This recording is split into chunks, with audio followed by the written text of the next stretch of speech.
നമസ്കാരം. വിസ്ഡം പുതിയ എപ്പിസോഡിലേക്ക് ഏവർക്കും സ്വാഗതം. ഞാൻ അമൃത, മംഗലാപുരം PA കോളേജിൽ മലയാള വിഭാഗം അധ്യാപികയായി സേവനമനുഷ്ഠിക്കുന്നു. എല്ലാ വർഷവും ജനുവരി 26 റിപ്പബ്ലിക് ദിനമായി നമ്മൾ കൊണ്ടാടുന്നു. 1950 ജനുവരി 26 ഇന്ത്യൻ ഭരണഘടന നിലവിൽ വന്നത്.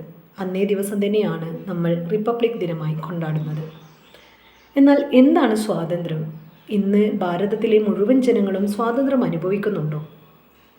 പല ജാതിയിലും മതത്തിലും സംസ്കാരത്തിലും ഭാഷയിലും പെട്ട ജനവിഭാഗങ്ങൾ പാർക്കുന്ന ഇടമാണ് ഇന്ത്യ മഹാരാജ്യം.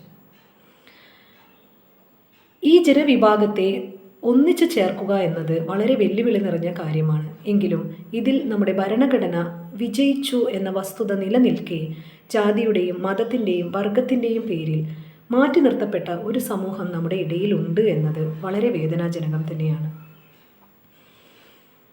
അവർ നമ്മുടെ ജാതിയല്ലെന്നും കലയ്ക്ക് സൗന്ദര്യം വേണമെന്നും കറുപ്പ് അപരിഷ്കൃത വിഭാഗമാണ് എന്നും പറയുന്ന ഒരു സമൂഹം നമുക്കിടയിൽ ഇന്നും നിലനിൽക്കുന്നുണ്ട്. എന്തിനേറെ പറയുന്നു, ദൈവത്തിൻ്റെ സ്വന്തം നാട് എന്ന് വിശേഷിക്കപ്പെടുന്ന കേരളത്തെ തന്നെ എടുക്കട്ടെ. കലയ്ക്ക് സൗന്ദര്യം വേണം എന്ന് അവകാശപ്പെടുന്ന സത്യഭാമമാരുള്ള നാട്, സ്ത്രീ സുരക്ഷിതത്വം ഉള്ള നൂറിൽ ഒന്നെങ്കിലും ഉള്ള ദീപകമാരുള്ള നമ്മുടെ നാട്. ഇവിടെ എവിടെയാണ് സ്വാതന്ത്ര്യം ഉണ്ടാകുന്നത്? എന്നും ജാതി വ്യവസ്ഥിതിയുടെ അടിസ്ഥാനത്തിൽ സംവരണങ്ങൾ നിലനിർത്തപ്പെടുന്ന ഒരു രാജ്യം. വിദ്യാഭ്യാസത്തിനും ജോലിക്കും ജാതി വ്യവസ്ഥിതിയുടെ അടിസ്ഥാനത്തിൽ സംവരണങ്ങൾ നൽകപ്പെടുന്ന ഭരണഘടനാ നയം തന്നെയാണ് ജനങ്ങളുടെ ഉള്ളിൽ വിള്ളലുകൾ ഉണ്ടാക്കപ്പെടാനുണ്ടാകുന്ന പ്രധാന കാരണമായി മാറുന്നത്. മോന്തായം വളഞ്ഞാൽ 64 വളയും എന്ന ചൊല്ല് ഞാനിവിടെ ഓർത്തു പോകുകയാണ്.